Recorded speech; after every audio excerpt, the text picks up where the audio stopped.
ለማለት የፈለጉት እንደዚህ ነው ስትል ዘማሪ ሶፊያ ሽባባው መልስ ሰጥታለች። እስኪ ወንጌላውያን ዩቲዩበሮች አድርሱልኝ። አንድ በጣም ጥሩ ነገር አለ ከኦርቶዶክሳውያን ዩቲዩበሮች የምትማሩት።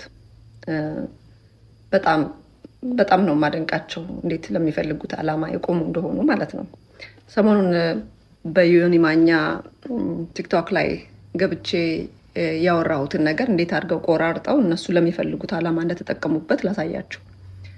እኔ የተናገርኩት እውነት ለመናገር ስለ ኢየሱስ ነበር። እንደውም ርዕስን ቀይር ሚዲያ ላይ በጣም ግለሰቦችን ነው የምናወራው የምንወያየው እና ይሄ ደግሞ መጨረሻው ዘመን ስለሆነ ስለ ክርስቶስ ነው ሊወራ የሚገባው። በዚህ ዘመን ስለ እግዚአብሔር ቃል ነው ልንነጋገር የሚገባው። ኦርቶዶክሳውያን ወንጌላውያን ግለሰቦችን አገልጋዮችን ርዕስ እያደረጉ በጣም መጨቃጨቅ አሁን በጣም የተለመደ ነገር ስለሆነ እሱን ነገር ትተን እናም ትኩረቴ የነበረው ወንጌል ላይ ነበረ። ስለ ክርስቶስ እናውራ።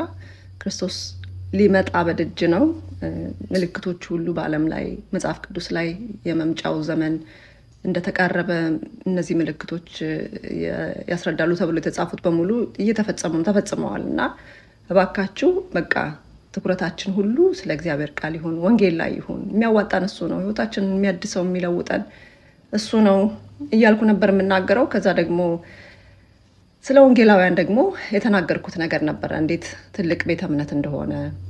እንደው በግዴለሽነት ስለዚህ ቤተ እምነት መናገር ብናቆም ብንተው ጥሩ አይሆንም። ከእግዚአብሔር ጋር መቀያየም ይመጣል። ምክንያቱም የብዙ ሚሊዮኖች ህይወት በእግዚአብሔር ቃል የተለወጠበት፣ ብዙ ሚሊዮኖች ከክርስቶስ ጋር በእግዚአብሔር ቃል አማካኝነት የታረቁበት፣ የብዙ ወጣቶች ህይወት በጫት በተለያየ ሱስ ታስረው እንዴት እንደሚወጡ ግራ ገብቷቸው ተስፋ ቆርጠው አንዳንዶቹ ራሳቸውን ለማጥፋት የሚያስቡ ሁሉ የነበሩ በቃሉ መገለጥ ከዚህ ነገር ውስጥ ከዚህ ህይወት ውስጥ ወጥተው በእውነት የእግዚአብሔር ልጆች ሆነው ከሱስ ተላቀው በደስታ ወደ እግዚአብሔር ቤት የሚመላለሱበትን ጸጋ ያገኙበት ትልቅ ቤተ እምነት ነው እና እባካችሁ በግዴለሽነት ስለዚህ ቤተ እምነት አንናገር እና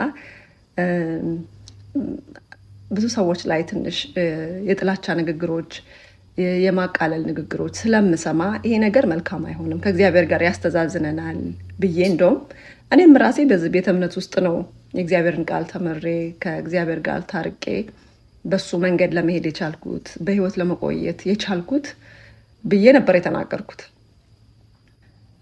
ማንኛውም ወንጌላውያን እውነት ለመናገር ከኦርቶዶክስ ቤተክርስቲያን አጥሩ ጋር ወይም ቤተክርስቲያኑ ጋር ሳይሆን ትምህርቱ